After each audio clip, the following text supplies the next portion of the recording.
Good evening, everyone, and welcome once again to Ultrasonic Film. As always, I'm your host, James, talking about movies, and more movies. I'm very excited to have a special guest on the phone right now. We're talking to him, fairly far away. Aren't we there, Lawrence? Yeah, we're pretty far away from Winnipeg, yes. Are we reaching you over in Los Angeles? Yes, I'm just outside of Los Angeles on the way north to Santa Barbara. It's a little town called Agoura. Awesome. Well, I want to thank you very much for joining me here on the show. Lawrence Jordan, who I'm chatting with right now, is a top-notch Hollywood editor, and he's worked on so many different films, I don't know which one to bring up first, and I'm just very excited to have you, so thanks for joining us. Oh, thank you for having me. I'm looking forward to it. Okay, now some point during this interview, since you did work on the original Back to the Future, I pretty much have to bring that one up. So I might as well start with Back to the Future. Oh, well, my pleasure. It was a great experience. I love talking about it. Cool. Now, what exactly was your role on this? Because you weren't the actual film's editor. This was one that you kind of cut your teeth on earlier in your career, right? Yeah, actually, no. It was cut by an amazing old school and legendary editor named Arthur Schmidt, and I actually worked for a gentleman named Charles L. Campbell, who was also a legendary sound supervisor, and I was his assistant on that film. So I was getting my chops. I was quite young at the time. I was probably 23 or 24 years old. Wow. And it was quite an experience. I can imagine. Of course, Robert Zemeckis directing, Steven Spielberg producing, and there you are in your early 20s, and you're learning the film biz on one of the biggest films of the year. It must have been just intense for you. Well, like a lot of these things, they're good ones, but you don't know how spectacular they're going to work at the box office. And of course, we felt pretty good. The first cut we saw, we got invited to Mr. Spielberg's offices over at Amblin Productions. Awesome. We screened a black and white print that didn't have any of the special effects. Of course, now called visual effects, but right. Back then we used to call them special effects. And it was just amazing. It was just an outrageously good film in a very rough stage, and we just all walked out of there completely thrilled to work on it. I can imagine. It must have been really, really something. Now, you've edited films in all kinds of different genres. Do you have a favorite genre that you like to work in? I really don't. I love them all.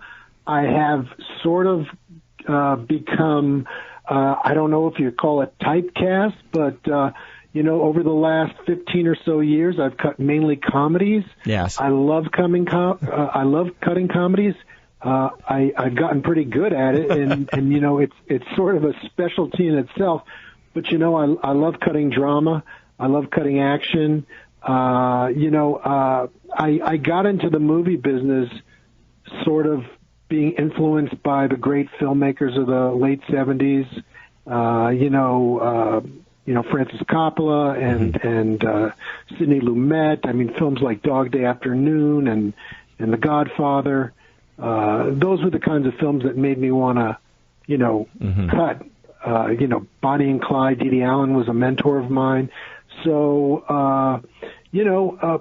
I love everything, and somehow I segued into some of this comedy stuff after cutting the pilot for NYPD Blue and right. Fallen with Denzel Washington. Yeah. And I keep getting jobs in that genre, so here I am. Certainly. Could you talk, at least to begin here, a little bit about the process of actually editing itself? Because one favorite phrase that I enjoy hearing and repeating on the show is that it's said that you write one movie, you direct the second movie, and you edit the third movie. Would you agree with that statement? I think that's pretty accurate. At the risk of getting every director I've ever worked and writer I've ever worked for mad at me, David Lean was the man who said that the editorial process is the editor is the final author of the film. Right. So, Yeah, no, it's a different thing once it gets to us because it's never exactly what's on the page. Mm-hmm. The director changes it, and the actors certainly have a tremendous influence on the arc of the story and the way things play out. And of course, in editing, we really shape what the audience ultimately sees in terms of sort of like a temporal respect, because, you can work on a cut while you're shooting, the traditional first cut or editor's cut. Right. And, it could be 3, 4, 5 hours. And, it's pretty tough to release a movie that long that people are going to sit through. Absolutely. It's taking that kind of raw start and bringing it down to a palatable time frame that audiences are going to sit through. But nowadays with streaming and multi-part series, who knows how things are going to go? I just recently saw that wonderful When They See Us on Netflix, right. And that was 4 hours. Chernobyl was is a fairly a long multi-part series. And it keeps you engaged. Yeah. And that's really the trick. You just got to keep people engaged. Absolutely. No, I would agree with you. Speaking of which, you did mention there Fallen with Denzel Washington. You edited that film, and I remember seeing the film. It's a very creepy movie, but there's a real dark fantasy kind of elements to it as well. And is that more of a challenge to make sure that kind of thing comes off very smoothly for the viewer? I had the good fortune to work with Gregory Hobb, the director, on that.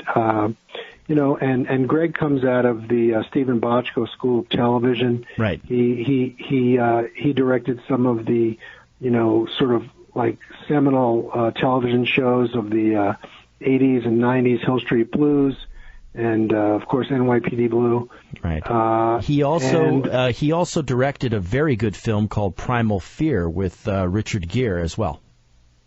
Well, Primal Fear and Richard Gere, yes, but he also discovered and gave Ed Norton his first part in that role, yeah, as well as Laura Linney. Yeah. So Greg is a real talent. And again, I was so lucky to work for him. Nick Kazan was the writer. Nice. And I was very young at the time. Still, that was one of my early pictures. And Greg, thank goodness, really gave me wonderful material to edit. Yeah. And exciting. Sort of like always really trying to push the envelope visually and story-wise. Nice. So, but yeah, it got kind of creepy. I remember during one of the previews, people just walking out saying, this is just a little too heavy for us. And I think they were religious folks, and it just, it kind of struck a wrong chord with them. It's a creepy movie, yeah.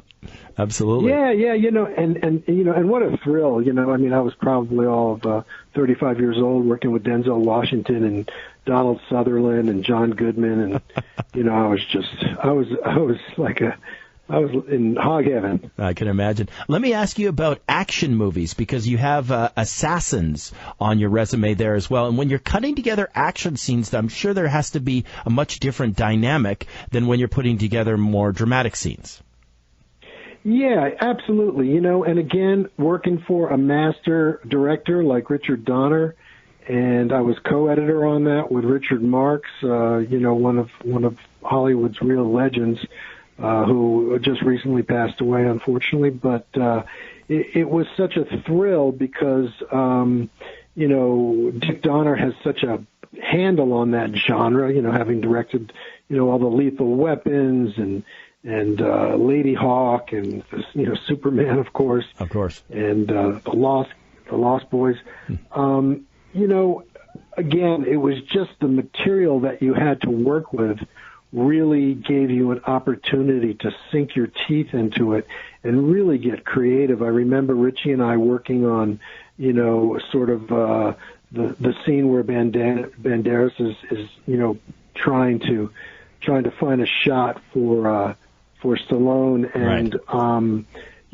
we cut that thing in so many different ways and so many different versions, just to kind of dig out the most tense, just the scene with the most intensity that we could find in the material.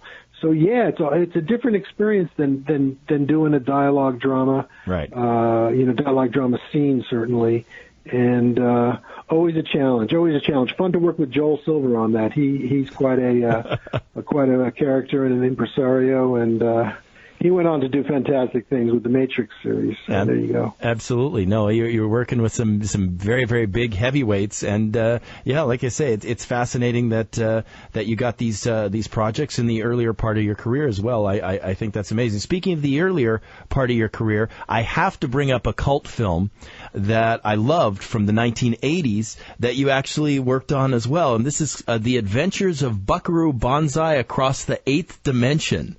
And it's a wild film, and just from an editing viewpoint, this must have been something like you've never done probably before or since. Absolutely, and I got to tell you, I received such people are in such awe, and I get such praise for having worked on that. In spite of the fact that I was simply the apprentice editor, which is really one step above film schlepper, but it was an amazing experience. There had been an editor on it initially, and he wasn't working out, and then they brought Richie Marks on, and we actually reassembled all of the dailies into their original state. A lot of editors, if they come in a picture like that, they'll work with what they have, but Richie didn't want any of that. He wanted to start from scratch. So we started that film from scratch, and as quirky and weird as that movie is, he found the magic in it. And I'll tell you, to this day, when I mention that movie, people are just like, I'm an instant superhero for that, which is cool because we all loved working on it. Yeah. And we had so much fun. And you think about the people that were in it, Jeff Goldblum and John Lithgow. And, Peter Weller, of course. It was a real fun project. Absolutely. Now, of course, you've been an editor for many, many years, and it's wonderful to see that you're giving back to people who want to enter the industry and to people who are not sure how to become an editor. You've made it a little bit simpler and also are finding some success with that as well. It's called Master the Workflow. Yeah, absolutely. Editorial, all of the crafts are pretty tricky to kind of, get your foot in the door. Right. They've historically been sort of, I don't want to say entirely closed, but it's been a pretty small world. Obviously a lot of people know that cinematography has always been an old boys network, so to speak. Editorial's been much more open to women, thank goodness, but still, I think that it's somewhat weighted, with men. But nevertheless, it's tough to get your foot in the door, and you don't really get the practical experience of what it's like to work in an editing room, work with an editorial team. Right. Let's say in film school or something like that. It's a really different environment, and I just thought, I've had such, wonderful opportunities that I really did, sort of want to figure out a way where we can help out these young people who are just kind of pouring into the industry, love editing, love movies, and want to get in. They're working in trailers, they're working in promos, they're working in reality TV, and but they really want to cut features. And I'll tell you something, James, I know that feeling because from the time I made the decision that I want to be an editor, it was to be a feature film editor. I love going into a theater, and I love that feeling, that communal experience with the other audience members. And I know other people have it, to this day. I mean, there's so many movie fanatics out there. And right. So we created this course, and, basically it takes you from pre-production, even before that, your initial meeting with your editor, all the way through the process of editing to final delivery and all the requirements that are necessary to complete the job and work on a team. And it's about 14 hours of material, 34 lessons now. And, we've gotten such, tremendous feedback. The students have been so cool, and other professionals who've seen the course have been so complimentary. So, it's an exciting project, and hopefully the first of many sort of in-depth courses that we can teach newcomers about what goes on in the world of editing and post-production. Absolutely. Now, when you take this course, you can actually do it at your own pace. There's not it's not timed or anything like that, which I think is really cool. Yeah, we something that I found so critical and I think is missing from a lot of training scenarios is that you have to show up at a certain location on a certain day. And you know how this world is changing. People don't have time to do that, you know, and people can't get to certain locations, especially when they're only held in the big city. Heck, we just got a new student from Finland today. And, I got to tell you, it's such a thrill because that person would never be able to get to a 2-day or a 3-day class in Los Angeles or even New York, without tremendous expense. Plus, we give our students lifetime access to the material, which I knew this was going to happen, but I get calls and people say, hey, I was in a jam. It was late one night. I couldn't figure something out, couldn't get a hold of anybody, and I popped back into the course, and there was the answer for me. So, yeah, it's available 24 hours a day, 7 days a week, 364 days a year, and you can be anywhere. And we get a tremendous amount of people looking at the material on their iPhones and their iPads. So we're just trying to make it convenient for people in the modern age. And you actually give a certification for completing the course as well, which can be a step forward into actually working in the industry. Yeah, that's really interesting that you bring that up. That's very exciting stuff. It just recently happened. We got certified by Contract Services, which sort of oversees all the contracts and training programs for the industry guilds, not just editing, but all of them. And that allows guild members and people on the guild roster to take the course and to get reimbursed for 2/3 of the cost, which is tremendous. And the other exciting thing, we were at ACE, which is ACE American Cinema Editors Tech Fest last weekend. Okay. And a bunch of our students showed up just to say hi and meet face to face because we're just online. And the information I got is a lot of people are putting our course, feature film assistant editor immersion, on their resume. So it's really holding a lot of weight terms of training and helping people out. Because, look, I mean, as you can probably tell already, I talk a lot. I talk to a lot of editors. They know about the course. They know me, and they know the kind of training that Richard Sanchez and I, who I created the course with. Right. And Richard actually teaches, most of the material. The kind of level of in-depth, education we're going to provide. So it's worked out really well. And again, I'm thrilled and I'm proud of it. And like I say, I hope it's the first of many, and we're going to keep going with it. I think that's fantastic, and it's great, once again, to give back on what you've learned in the industry, and it's a different world than when you started editing films in the 80s, because people from Finland can just log on and learn these skills, and I think that's fantastic. And I would imagine there's a lot of people out there that are very interested in getting into editing, and it's not something like acting or directing that is maybe it's less famously known how to get into it. Yeah, no, I mean, it's certainly, it's one of these crafts that is not as accessible as the ones you mentioned.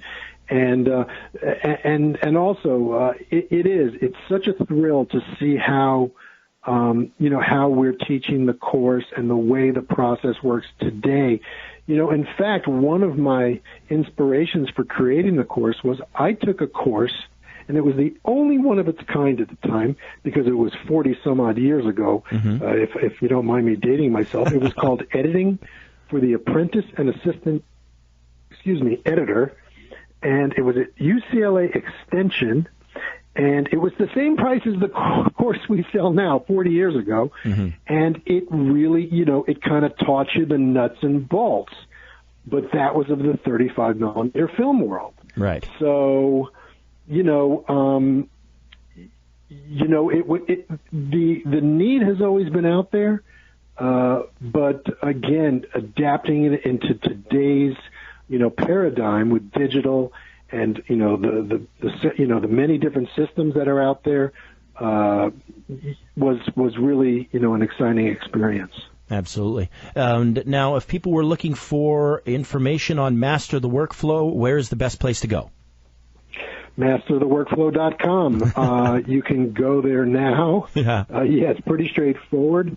We got a ton of information. We're actually having one of our sessions. We only hold about 4 sessions a year because we are working editors, and we want to be able to provide the best support possible to people. So we only, we limit it to about 4 times a year.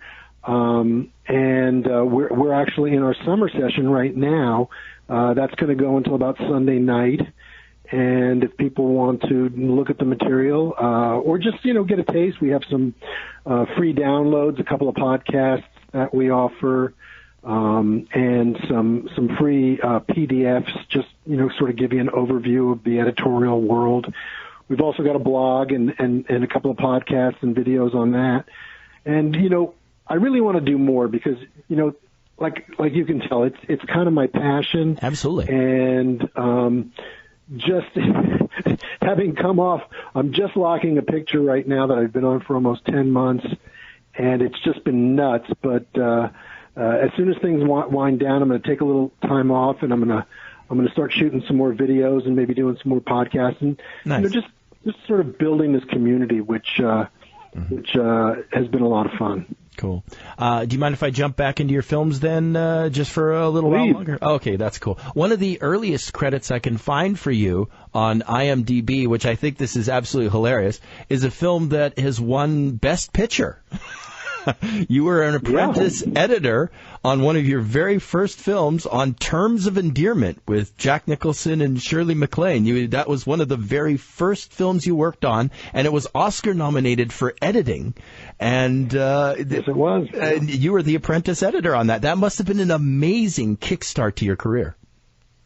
Oh, talk about, a kid in a candy store. Again, I was so young. And I got the opportunity to work for Richard Marx, who had cut a couple of my most influential films, The Godfather 2, Apocalypse Now, supervising editor, Serpico, and I got the job working for Richie. And of course, nobody knew who Jim Brooks was, unless you watched Mary Tyler Moore in Taxi at the time. Right. And there was this young guy named Jim Brooks who was directing and had written it. And Polly Platt was involved, who, of course, was married to Peter Bogdanovich at one time. Right. And it was just this crew of, powerhouses, Nicholson and Shirley MacLaine and Deborah Winger. Yeah. And we got to go down to Houston. And again, I was just a kid, but I just had the time of my life, and I worked my butt off, of course, because, when you worked for Richie Marx, you worked a minimum of a 12-hour day. Right. But it was well worth it, and we knew we had something really powerful, and that was going to be, really, have a kind of mass appeal.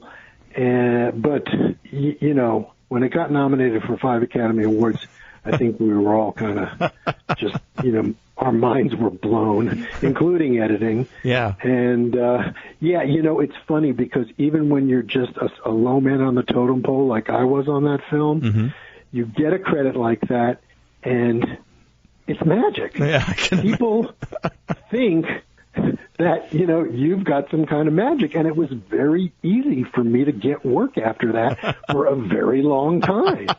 It was like, I bet. Oh, hell, you just worked on Terms of Endearment, It's not even like working on one of these superhero movies where, it makes $1 zillion. But, when a movie gets that kind of critical acclaim and that kind of love from the audience, it really kind of gives your career a kick in the pants. Absolutely. I could certainly see that. I have to ask you about another film, which I think it's really cool. You're the additional film editor on Little Man Tate. What's it like to edit a film for Jodie Foster?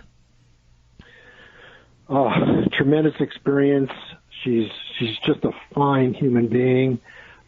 She was so kind and generous and a pleasure to work for. And, of course, I was working for another one of my mentors on that one, a woman named Lindsay Klingman, who basically became Jodie's editor of all of her subsequent films after Little Man Tate. Lindsay also cut most of Danny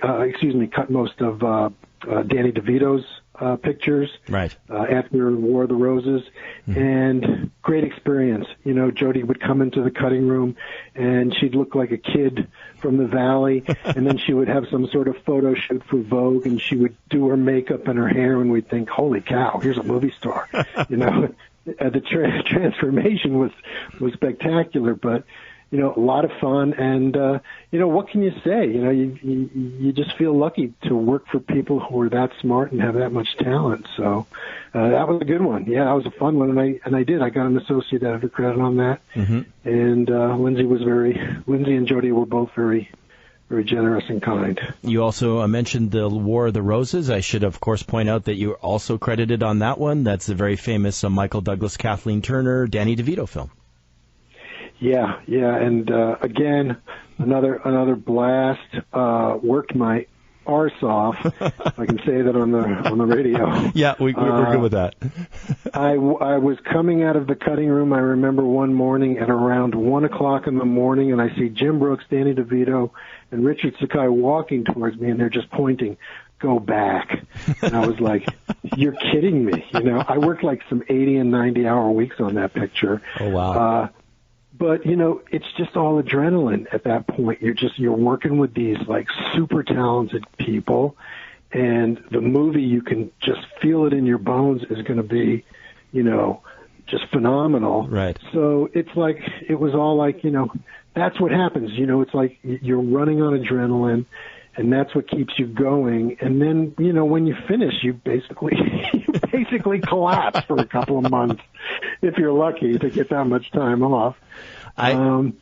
Yeah, but it was great. I got to ask you about this this film. You edited a very kind of crazy cult movie, which I've actually seen, and it's the Lindsay Lohan film, I Know Who Killed Her. And putting this together, there's got to be stories on this. This is definitely probably not a film that went incredibly smoothly from writing, directing, to editing, to release. I can imagine. What was the experience like working on I Know Who Killed Her?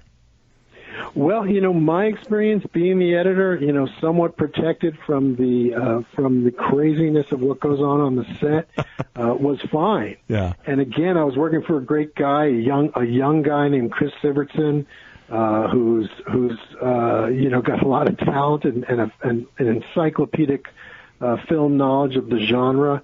And he was a great guy, but boy, did we ever hear stories about Lindsay, not showing up and then wanting to leave early because she was going to be a DJ at a club one night, and just really kind of like stuff that you don't hear from people like Shirley MacLaine and Jack Nicholson. I can only imagine. So it was crazy. And then, of course, when we were cutting one day, she stopped by the cutting room, and we were in Beverly Hills, and there was some sort of paparazzi frenzy or something like that.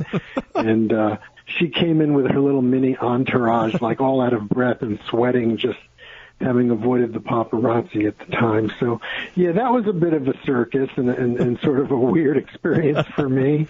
But again, the film was good fun.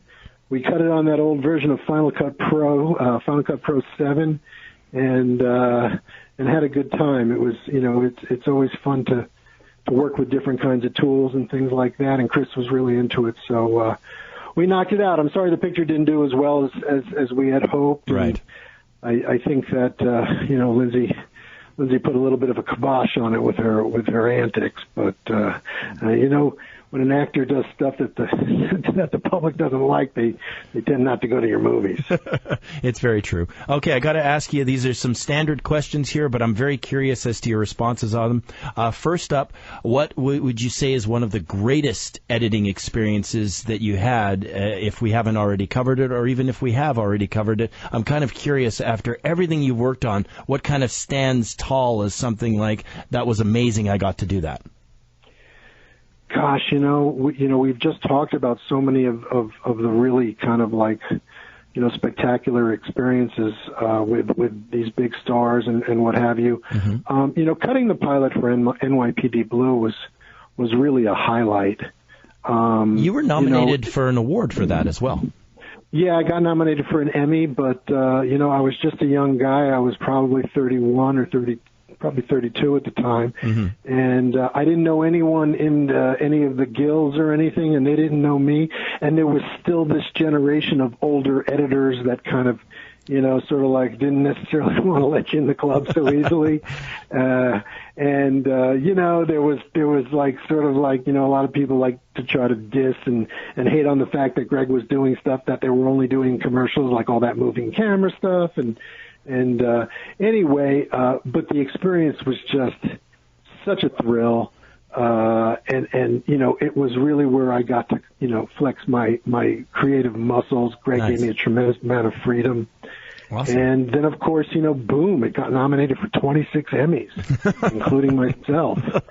So, look, man, I'm just a Star Trek kid from New York, at heart, and when that kind of stuff happens, it's a thrill. It's right. Like, because you work in a dark room and you don't really talk to that many people. And then when like the whole universe is just saying how great your work is, it sort of makes all the miserable times worth it. So that was a good one. Yeah. I also had fun on a picture that you haven't mentioned, but I would love for you to see, and because it's a good one. It's called Truth or Consequences, New Mexico. Oh yes, with Kiefer Sutherland. Yeah, with Kiefer, when sort of like before 24, and he was sort of like in a transition place in his career, and yes, probably not the happiest in his life. That was fun. We went up to Salt Lake City, Utah, and we shot it out in the middle of nowhere. Although now my son lives up there and it's pretty developed.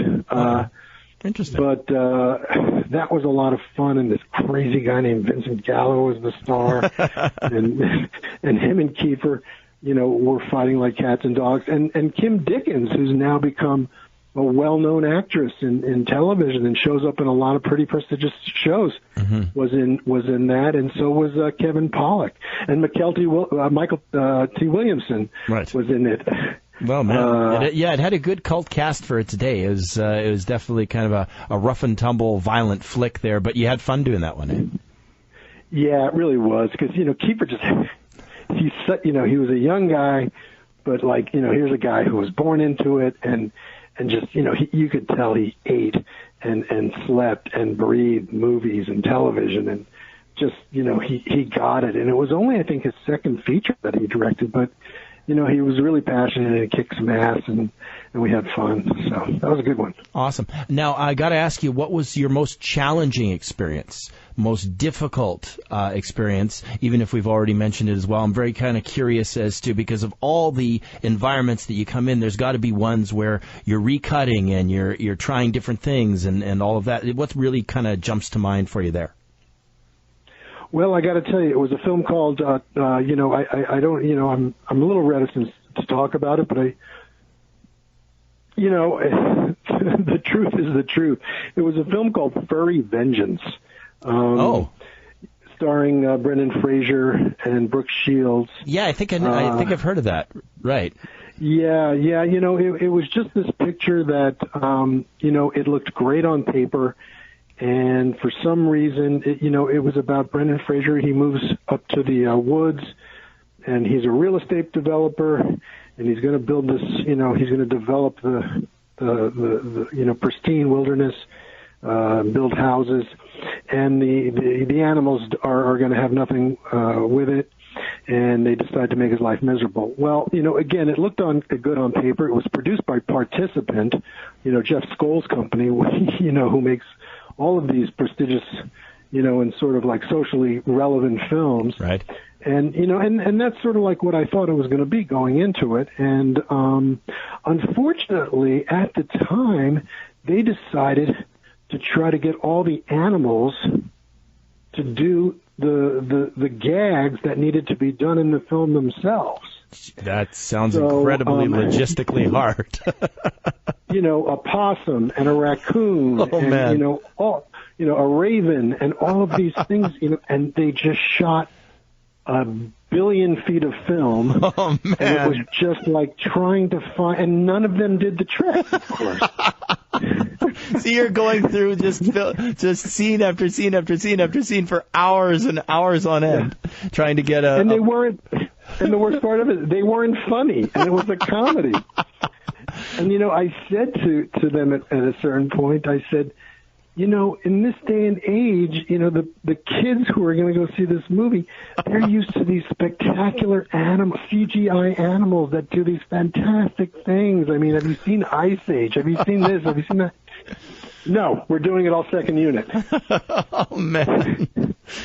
So that was about 10 or 11 months of difficult editing, and I can imagine.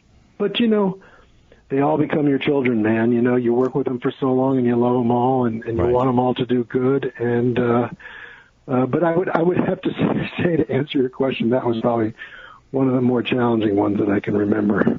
I can imagine. I know you've got the course, which of course we're going to mention again in just a second, but what would you say is the best advice that you could give to somebody who is thinking about taking up editing, or the best advice to people who have started editing, maybe very smart things for them to do? Well,